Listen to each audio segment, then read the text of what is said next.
get this piece of legislation onto the governor's desk. Just let me say that how much we appreciate the support from all through North Carolina and from both chambers of the General Assembly, and particularly leadership in both the House and the Senate chambers in bringing this bill about so quickly.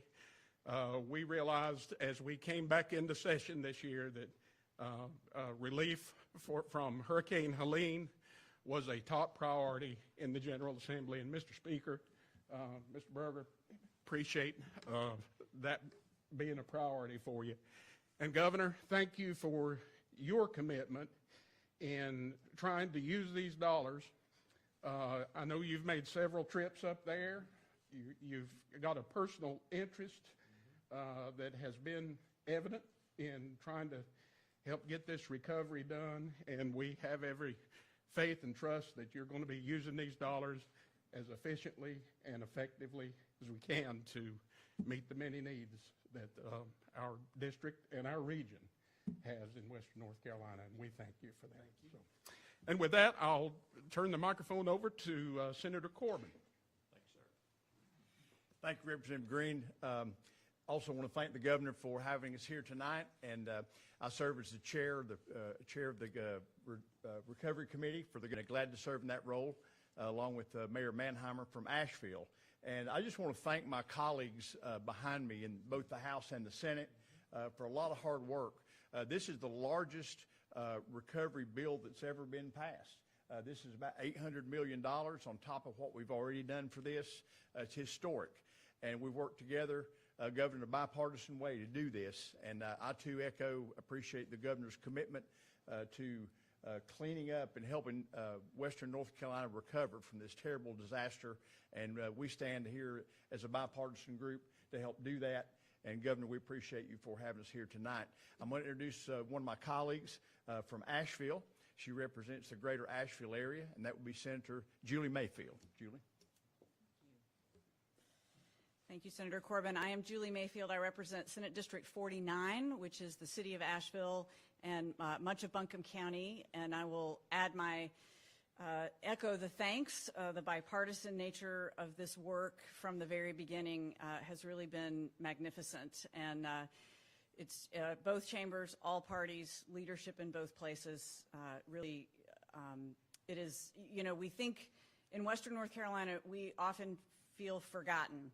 we talk about how most people in the state think kind of the state ends at Charlotte, maybe Hickory, but certainly it doesn't go beyond that. And we now know that Western North Carolina is cemented in the minds of our state's leaders, of our legislative colleagues, and of people all across the state. And I'm very grateful for that. And Governor, I know the first thing you did after your election was come to Asheville and issue some executive orders, and we were grateful for that. And I just think it's fitting that your first bill is also a product of all the work that has gone in to providing Western North Carolina relief. So thank you for that. And with that, I will introduce our new Speaker of the House, Speaker Hall. Well, good evening. Honored to be here tonight. Thank you, Governor, for having us on such a quick turnaround. I think it is important to have the folks who worked on the bill here tonight with the Governor because it's a very large bill with a lot of money in it that goes to help those folks in need. You know, the number one priority we have at the General Assembly this session is Hurricane Helene recovery, and it's going to stay that way until we fix the problem.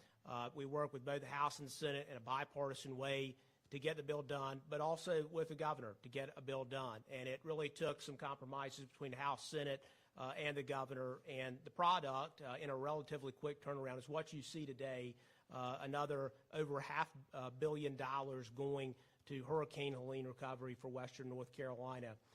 This is the fourth bill we've passed on Helene recovery. It's not the last one. We're passing this one today. It's going into law. Tomorrow, we'll begin working on the next round of relief for Helene because it's going to be a long recovery with incredible devastation in Western North Carolina. But the folks from that part of the world where I'm from need to know that this body, and I believe this governor's office also, is committed to doing everything we can to get those folks back in their home. And at the same time, this bill deals with some issues in eastern North Carolina as well, putting folks back in homes who have been out of their homes now for almost a decade. And this should fix that problem fully. I think in a sign of good faith, we committed to the governor's ask on that on eastern North Carolina storm relief. He and I have talked about these storm reliefs quite a bit, and I have to commend him for his work on this, along with my colleagues in the General Assembly for both eastern and western hurricane relief. So we're not done. We'll begin working on the next bill now. I hope this is the first of many bill signings we all get to come and spend some time with you on a number of issues. So with that, Governor Stein, thanks for having us. Speaker, I'll thank you for those kind words. Thank you for your leadership. Thank you for your conference committee. President Pro Tem Berger isn't here, but Senator Heiss and other senators are here, Senator Corbin. This was truly a team effort, and we are all the beneficiaries from their good work. There are members of the Western delegation here. There are members of the Governor's Advisory Committee on Relief for Western North Carolina. You'll see a number of law enforcement representatives here as well. These are folks, the folks out west didn't have time to come down the mountain, but these are law enforcement leaders in the Piedmont and in the east who, after the storm, sent their folks out west to help their neighbors. And so let's thank these leaders in law enforcement.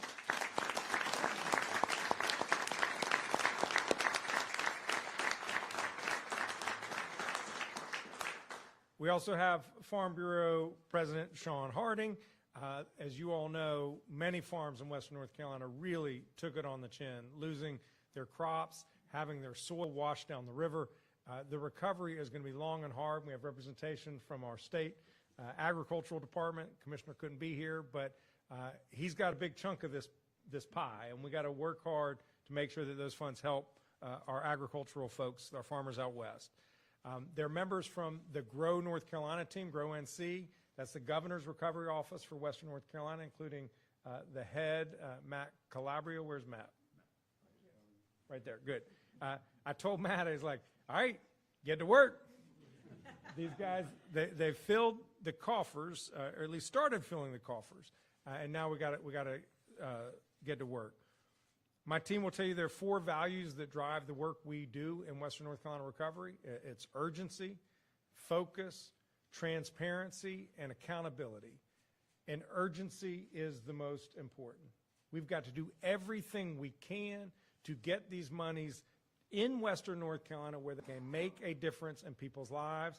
And as Representative Green said, we have to spend this money as effectively as we possibly can. We want every dollar to have a maximum impact on people's lives out west. Urgency is driving us so much that when these guys passed this bill this afternoon, I asked them, could they come over tonight? I didn't want to wait till tomorrow to sign this bill because it's that important. First day, the first series of executive orders I signed dealt with Hurricane Helene. First trip was, as Senator Mayfield said, out to Asheville. The first order of business that begins every daily meeting and every cabinet meeting I have is on the agenda. What is the status of Hurricane Helene relief? So I am incredibly proud that the first bill I will sign as governor is this Hurricane Helene relief package. This bill shows that when we work together, we can get really good things done for the people of this state. It represents a promising start on getting aid out west. The money is going to help towns rebuild infrastructure necessary for business. It will help fund home reconstruction. It will help repair private roads and bridges. It will support our farmers, as I said, rehabilitate their soil and get compensation for the lost crops. And I am also grateful, as the Speaker noted, that the bill will include funds over $200 million to help us help the folks in eastern North Carolina still without permanent housing after Hurricanes Florence and Matthew. It will help us to finish the job. I am looking forward to completing that critical mission. The Speaker said this is the first instance. This is what the bill number is. Hurricane relief number 1, I think, is what the bill actually is titled. And we are also going to get right back to work. I'm going to get with my cabinet.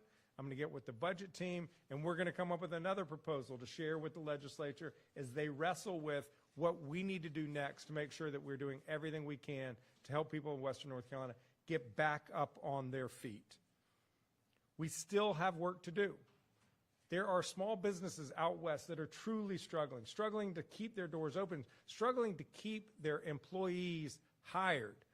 We need to make sure that they keep people on the job and they keep generating revenue to support local governments and local communities.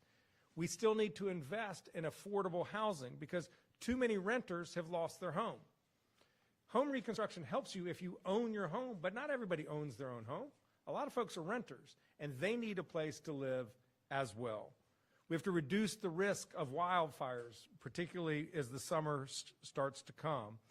We need to invest in resiliency, whether that's how to deal with flooding or downed power lines or any other way to make sure that if the next storm comes, we are better prepared to handle it. So we will be sending a second Helene recovery package to the legislature in the coming weeks. We also collectively have to do our work with the federal government. The scale of this storm is beyond our understanding, $60 billion. It is by far the largest storm this state has ever had to face. And there's not $60 billion in the state coffers to pay for this. We'll never be made whole, but the only entity that can truly help us make a meaningful impact on recovery is our federal government. We need more funding from Washington, and I will make that case, as I have been making that case, that we need more appropriations. We also need for FEMA to agree with a 100% cost recovery for debris removal for another 6 months. It expires in 8 days, the 100% match. We need to make sure that that is extended because there is so much more debris left to be collected. I want to thank the legislators who worked so hard to get this into law. But fundamentally, I want to thank the people of Western North Carolina for their strength, their generosity, their resilience. You all have time and again shown what it means to be North Carolina strong, and it is for you and because of you that I'm honored to sign this bill into law.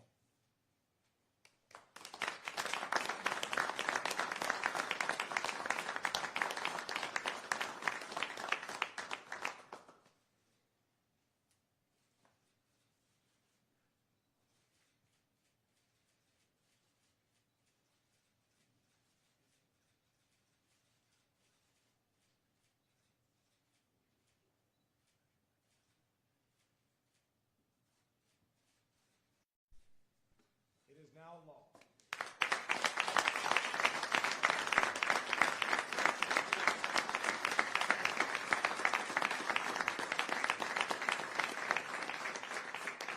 And to the media, if you have questions for any of the speakers, we will be happy to address them. Yes, Brian.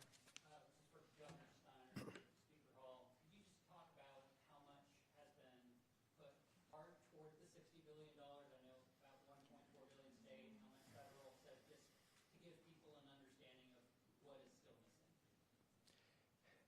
It's really complicated because the federal government has appropriated funds, but it hasn't allocated funds. And even when it has allocated funds, it has not distributed the funds. So there was a Hurricane Helene relief package, a general disaster recovery package in late December. We estimate that the state share is anywhere between $13 to $15 billion from that package, but we just don't know because the federal government has not allocated it. 2 allocations have been made. One is from HUD for CDBG DR, that's Community Development Block Grant Disaster Recovery. The state share is $1.62 billion. We have written our action plan, which you have to submit, and then to get approved before the money will come. We will be submitting that action plan, if not the fastest of any state in history, among the fastest. We also have learned that the EPA has allocated about $700 million to North Carolina for water and sewer. That's going to be a lengthy process before the funds actually come here. There are more funds from the Federal Highway Administration. We don't know exactly what our total dollar amount is going to be. There are funds from the U.S. Department of Agriculture. We don't know yet exactly how much money that's going to be. So part of our request to the federal government, our congressional delegation, is Two things. I put in a $19 billion request last month. Of that $19 billion, $11.5 billion is new money that we're requesting. $7.5 billion is simply allocations, our state's fair share of money that has already been appropriated. So that's the request of the federal government. And as the state has, and I'll let the speaker speak to this, the state has appropriated money. A lot of them were for programs that can't yet be expended. Some of them can be expended, and those programs are moving forward. So I'll let the speaker take a stab at that one. And I think Governor Stein covered the general overview pretty well, the difficulty in calculating the federal money that's actually been sent versus what we think we're going to end up getting. What I'll tell you is, again, the scope of the damage in Western North Carolina is so great that we truly don't know how many homes were actually damaged. And that's just one data point when you think about not just homes that were damaged, but folks who were otherwise displaced, who lost their jobs, folks who moved out of the area because of that. And so a big part of this is getting our arms around that issue. And so what this bill seeks to do is get at what we can now and get the folks who we can back in their homes as quickly as possible. But there's no question we have to have the federal support to get the job done at the end of the day. I want to thank our federal congressional delegation, our U.S. senators, and our folks in the U.S. House, and thank President Trump. President Trump's first visit after he was sworn in out of D.C. was to Western North Carolina, where several of my colleagues behind me and the governor were able to meet with the president that day, and he showed his support for Western North Carolina. I know our federal delegation is working very hard to make sure we have the funds that we need. I was just talking to Congresswoman Fox before I came over here tonight, and so they're pushing very hard. It's a bit more difficult to get budgets passed, or whatever they call them now, a continuing resolution, or reconciliation process. But I know that the North Carolina delegation and really the folks in both parties, in the House and the Senate, they understand that we've got to have the federal help ultimately to get this done. And so we're going to continue to work very hard with them. Several of us have been to D.C. to meet with them. Senator Berger and I went up there and met with not only our delegation, but we met with some of the appropriations chairs in the U.S. House. And I know Governor Stein's been to D.C. as well on a number of occasions to lobby for federal funding to make sure that we get this issue fixed. So it's going to be a partnership not only between the House, Senate, and the governor's office here, but between those entities and Congress. Yes. You said urgency is the most important part of this for you. Can you give us a sense over the next couple of days, couple of weeks, couple of months, what that urgency will look like and how you're going to be making sure this money actually makes it to the people who need it? So now that part of the money is for home reconstruction. We have to develop that program, and my team, in anticipation of this bill becoming law, has been in the process. We've already sent out procurements for vendors to submit so that we can select different vendors who can go out there and actually put hammers on nails. So we are doing that work. We hope to have those contracts done by the summertime so that the work can begin before the summer is over. Same thing with private roads and bridges. That's a more complicated matter because you not only need to have a construction firm, you have to have an engineering firm to design the bridge. We have those procurements out so that we can get them hired and get them working as quickly as possible. I know everyone here wants things to get back to normal as quickly as possible. And what I am certain about is that we'll never be fast enough for what people deserve. And we just want to do the fastest we possibly can because that they deserve no less than our full effort. We have time for one more question. I'm going to let Tom go. Tom from ABC 11. I know you mentioned this is just the beginning. This is less than you may have initially wanted. As you move forward with this next round, is there a number you have in mind at the state level that you think needs to happen in the longer term? No, I think that one thing everything happens at the same time.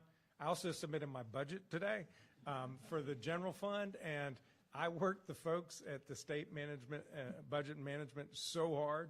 We haven't had an opportunity to talk about round two. So I'm going to let them sleep tonight because they worked hard to get that budget done, and then we're going to immediately get back to work, and we will come up with a number and a recommendation for these guys to consider. Thank you all for being here tonight. Thank you. And thank everyone here for everything you did.